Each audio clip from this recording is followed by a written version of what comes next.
Oi, meu nome é Jorge Cruz e eu sou professor de matemática. Gente, estamos voltando aqui com as videoaulas, certo? Eu dei um stopzinho no final, no começo do mês, aliás, no meio do mês de julho, certo? No comecinho do mês de julho eu tive que preencher alguns diários, notas dos alunos, e isso é uma burocracia que eu não gosto, particularmente eu não gosto de jeito nenhum. E eu acabo que levo muito tempo, porque quando a gente vai fazer alguma coisa que a gente não gosta, é complicado para sair, né? Então eu acabo levando mais tempo do que era necessário. E eu demorei aí mais ou menos uma semana só preenchendo diário e notas, fazendo essa parte burocrática muito chata. Se alguém se forma em professor para preencher diário, ó, meus parabéns, você tá no caminho certo. Enfim, e depois eu fui fazer uma aula online com os meninos do terceiro ano e acabou que o meu celular caiu no chão de tela, né? Caiu, bateu a tela no chão e quebrou. E eu fiquei mais uma semana sem poder gravar, esperando a tela chegar, né? E depois, logo depois, entramos de férias. E como eu não vou ter outro espaço para férias tão cedo, eu acredito que aí eu resolvi acatar as férias e me acalmar um pouquinho, porque até gravar estava ficando um pouco estressante. Então, estamos voltando aqui. Como eu prometi, a gente vai falar sobre trigonometria, né? Essas videoaulas aqui, como é que eu posso dizer? Essa playlist eu vou montar para a galera do segundo ano, né? Então, eu já tenho alguns pré-requisitos básicos, mas a gente vai revisar algumas coisinhas aqui. Também eu não sei qual vai ser a frequência de vídeos no canal, porque infelizmente muita gente veio embora para minha cidade, muita gente que era de outro lugar veio embora, né? Tava morando em Brasília, sei lá. E aí acaba que a vizinhança fica super lotada e sempre tem alguém tocando um som, algum cachorro do vizinho latindo, sempre tem alguma confusão, moto com cadrão, e aí fica chato de gravar. Mas eu vou procurar um horáriozinho e sempre vou estar lançando um vídeo ou outro no canal. As aulas estão previstas para voltar dia 22 de setembro, com um regime semipresencial. Eu não acredito que vá acontecer esse retorno, mas se acontecer, com certeza não vai ser presencial totalmente e a gente vai continuar de alguma forma com as videoaulas. Eu quero lembrá-los todos, né, os ouvintes e telespectadores do canal, assinantes do canal, que eu sou professor de escola pública, então o canal, embora eu esteja fazendo isso aqui, mas é para um benefício dos meus alunos da escola pública. Então esse aqui vai ser um conteúdo voltado para essa galera, certo? Que acompanhem o aprendizado deles, certo? Então, a trigonometria, beleza. O que é a trigonometria? A trigonometria é a parte da matemática que estabelece método de resolução dos triângulos e investiga as funções trigonométricas. Basicamente, a gente vai trabalhar com triângulos, certo? Na matemática, a gente tem as áreas da geometria, que são áreas que se preocupam com as formas, né? Não fórmulas, formas, as formas geométricas. Aí a gente tem a geometria descritiva, que é a geometria euclidiana plana, onde você vai aprender o que são os elementos, né? Desde ponto, reta, plano, que mais? Semi-retas, segmento de reta, ângulos, tudo isso é geometria plana. Aí a gente tem também a trigonometria, que, como eu falei, é uma parte que vai trabalhar só com os lados e ângulos dos triângulos, certo? Nós também temos a geometria espacial, que é uma geometria onde você vai trabalhar corpos, né, geométricos, né? Onde você vai ter cubo, você vai calcular volume, você vai calcular, você vai aprender o que é circunferência, não, me perdoe, uma esfera, um cilindro, enfim, você vai aprender essa parte volumétrica, tridimensional da geometria, né? Tridimensional. A plana é bidimensional, são duas dimensões, e a tridimensional, a geometria espacial, que são três dimensões. E também nós temos a geometria analítica, que é uma forma de você analisar a geometria a partir de funções, né? A partir do algebrismo. Mas isso aí a gente vai ter como trabalhar depois. Já tem uma playlist de geometria analítica, se alguém quiser dar uma olhada, fique à vontade para saber qual é a diferença entre as geometrias aí. Bom, para começo de conversa, para a gente trabalhar a trigonometria, você vai ter que ter alguns conceitos previamente, né? Esses conceitos foram dados no ensino fundamental. Eu estou trabalhando aqui com turmas de segundo ano. Trigonometria é um assunto de segundo ano. Então, no ensino fundamental, você já aprende o alicerce, a base da trigonometria. Lá você aprende o que é um triângulo retângulo, né? Você vai aprender o que são triângulos e vai focar nos triângulos retângulos, onde você vai também aprender a parte do teorema de Pitágoras, né?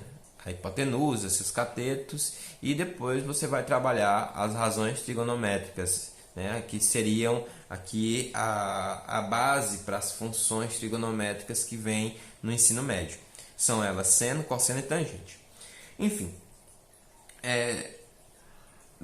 quando você vai trabalhar a trigonometria, certo? Que é a parte que vai trabalhar simplesmente os triângulos, tem duas maneiras de você atacar um problema, certo? Os problemas serão atacados de duas formas. Ou você pode ter problemas que usem somente os lados do triângulo, ou você pode ter problemas que usem os lados e os ângulos do triângulo, tá bom? Aí, quando você tem problemas que envolvem somente os lados, você usa o teorema de Pitágoras, que é aquele quadrado da hipotenusa é igual à soma dos quadrados dos seus catetos, certo? Você tem um triângulo retângulo. Tá, professor, o que é um triângulo retângulo? Né? Você aprende a classificar ângulos lá no 8º ano, se eu não me engano, onde você vai aprender o que é um ângulo nulo, o que é um ângulo agudo, o que é um ângulo reto, o que é um obtuso, o que é um raso e etc. Basicamente, o triângulo retângulo é aquele que tem um ângulo reto no seu interior. É um ângulo reto, aquele ângulo que mede exatamente 90 graus. Então, o triângulo retângulo é um triângulo cujo um dos seus ângulos é de 90 graus. Alguns conceitos também são necessários, né, para você identificar algumas regras importantes. Por exemplo, a soma dos ângulos internos de um triângulo é sempre 180 graus. Ou seja, como tem três, né, triângulo, e um deles é 90, os outros dois não podem ser 90. A soma deles será 90, mas cada um individualmente não pode ser 90. Porque aí vai acabar eliminando a possibilidade de você ter um triângulo. Então, um triângulo, se ele for retângulo, ele tem um ângulo reto, somente um, e os outros dois serão agudos. Sempre assim. Se você fica como exercício de pensamento, tente criar na sua cabeça, ou pelo menos desenhar aí no papel, um triângulo que tenha dois ângulos retos, né? Fica aí como exercício para o dia, você tentar desenhar um triângulo com dois ângulos retos. Isso é impossível. Então, quando você usa somente os lados, você tem o teorema de Pitágoras. Aí você vai usar esse problema para resolver questões como essa aqui que eu desenhei para vocês. Ó. Você tem no último andar de um prédio, né, lá em cima, você tem um incêndio. E aí vem o corpo de bombeiro e coloca uma escada. Você sabe qual é a distância da escada para o prédio e você sabe qual é o tamanho da escada. Mas você quer identificar a altura do prédio. Então você tem um triângulo retângulo aqui. Toda vez que ele falar em altura, você vai ter como trabalhar com um ângulo reto, porque a altura, pela própria definição de altura, ela já fala em ângulo reto. Então você tem um ângulo reto formado entre o prédio e o chão. E esses dois ângulos aqui serão agudos. E aqui você vai ter a hipotenusa, que está oposta ao ângulo reto. Depois eu dou uma aula sobre o teorema de Pitágoras um pouco mais aprofundado. Isso aqui é só para te fazer um resumo. E você tem aqui 50 sendo a hipotenusa, um dos catetos é 40 e o outro é x, certo? No triângulo retângulo, você tem um lado maior e outros lados que serão menores, né? Comparando os três lados, o triângulo retângulo sempre vai ter um lado maior que os outros dois. Por que isso, professor?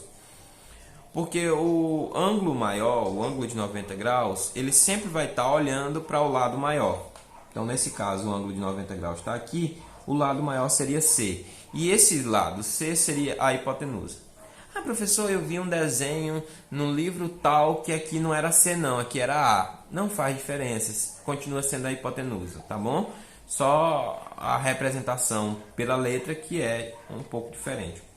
Enfim, você vai ter problemas como esse, onde você tem um triângulo retângulo, você conhece dois dos lados e quer descobrir o terceiro, certo? Então, para resolver isso, você usa a fórmula do teorema de Pitágoras. Quadrado da hipotenusa, ou hipotenusa ao quadrado, é igual à soma dos quadrados dos catetos, certo? Então, nesse caso aqui, você teria 50 ao quadrado igual a x ao quadrado mais 40 ao quadrado. 50 ao quadrado é 2.500, x ao quadrado, 40 ao quadrado é 1.600. Passo 1.600 para o outro lado, x ao quadrado é 2.500 menos 1.600. X ao quadrado é igual a 900. X é igual a raiz quadrada de 900, que é igual a 30. Professor, eu já vi que depois que você passa o ao quadrado para o outro lado em forma de raiz, você tem que levar o mais ou menos, né? Fica mais ou menos a raiz quadrada de 900.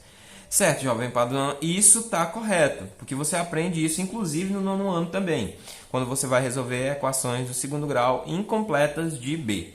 Porém, no entanto, todavia, o problema é que aqui nesse caso específico, nós estamos trabalhando com medidas de lado, né? O x aqui é a altura de um prédio. Então não tem como esse resultado ser um número negativo, a não ser que você estivesse invertendo a altura em profundidade. Mas como o prédio é para cima do solo, não é para dentro, então você acaba que não usa a parte negativa. O sinal negativo serviria simplesmente para você indicar a profundidade e não a altura, certo? Mas como aqui nós estamos trabalhando com lados, o sinal negativo não vai ser influente. Muito bem, gente. Agora, outro tipo de problema, né? Esse aqui foi quando você usou simplesmente os lados, você não precisou de maneira alguma dos ângulos, certo? Você só usou os lados. Agora, o outro problema é quando você tem que usar os ângulos para resolver o problema, certo? Aí, quando você começa a usar ângulo, aí sim, você vai começar a verdadeira trigonometria no triângulo retângulo, né? Lá no ensino fundamental você vê isso, no nono ano, onde você vai aprender as razões trigonométricas, seno, cosseno e tangente. O seno é o cateto oposto ao ângulo dividido pela hipotenusa. O cosseno, cateto adjacente ao ângulo dividido pela hipotenusa. E a tangente é o cateto oposto ao ângulo dividido pelo cateto adjacente ao ângulo, certo? Por que eu insisti em falar ângulo em todas as vezes?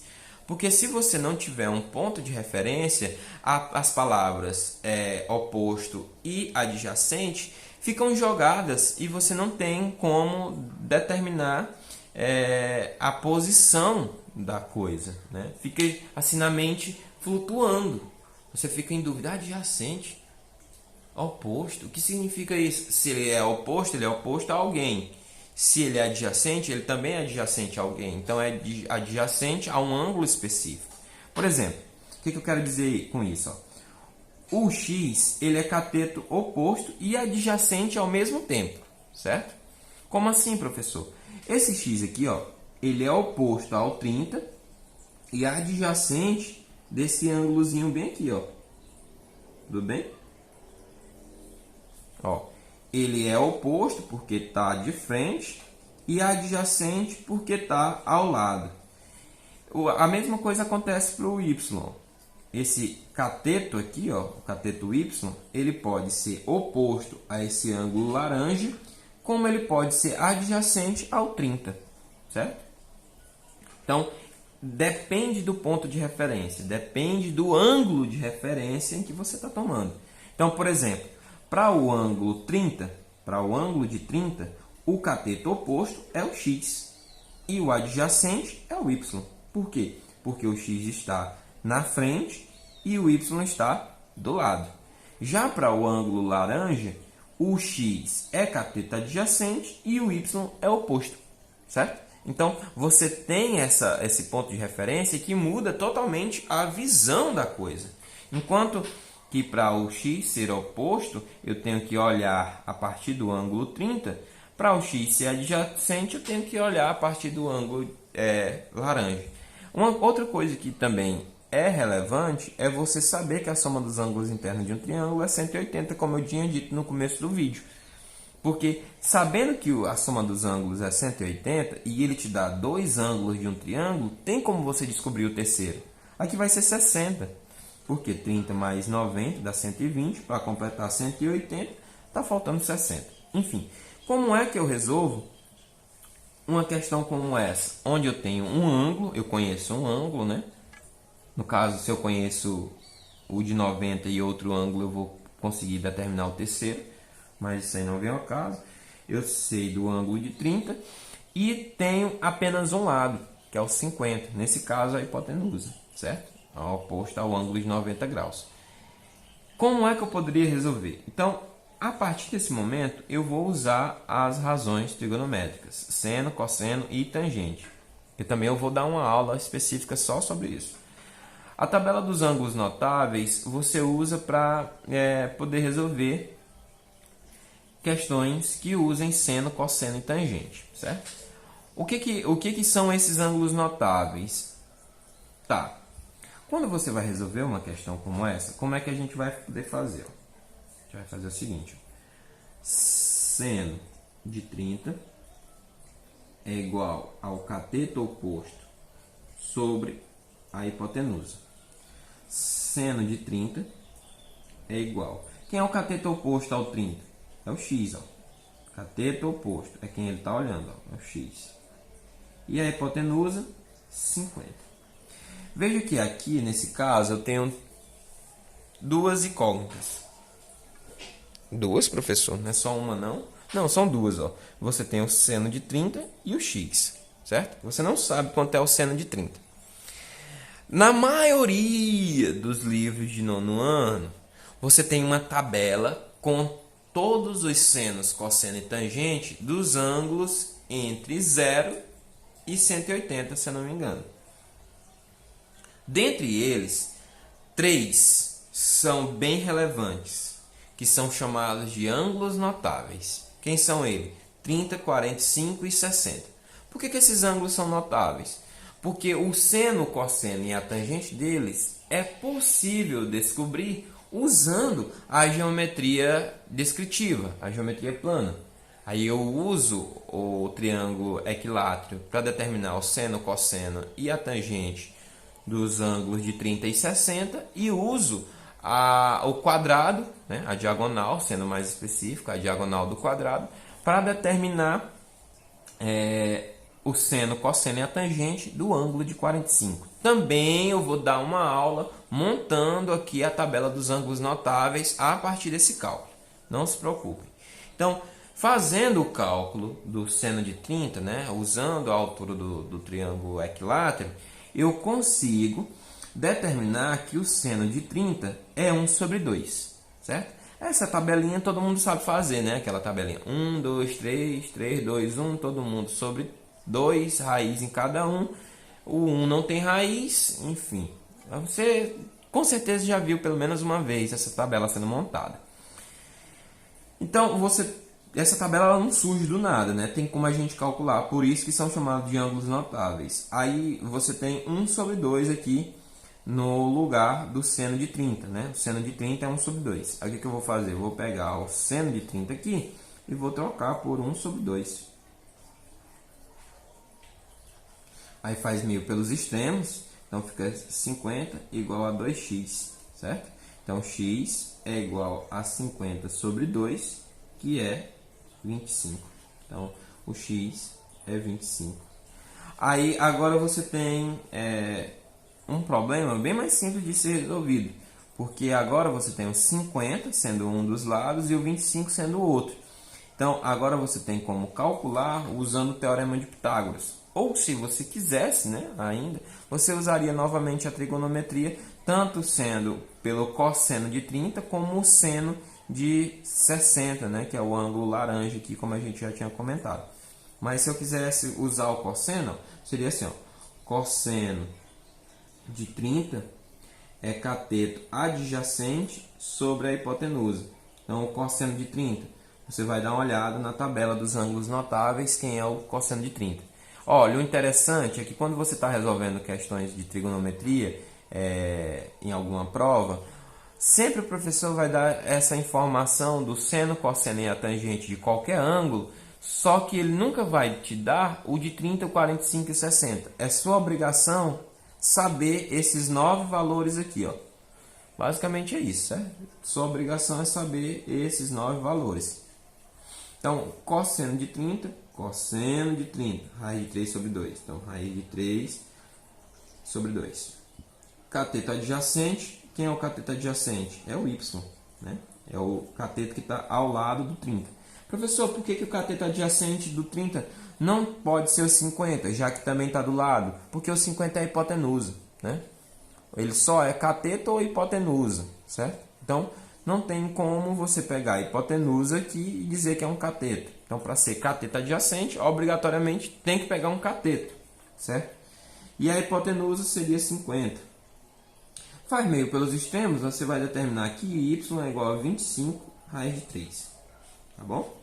Então, seria mais ou menos assim que você usa. Então, basicamente, lá no ensino fundamental, o que você aprende de trigonometria é ou usar o Teorema de Pitágoras quando você trabalha simplesmente com os lados, ou usar o seno, cosseno e a tangente, as 3 razões trigonométricas mais fundamentais, quando você está trabalhando com ângulos e lados do triângulo retângulo.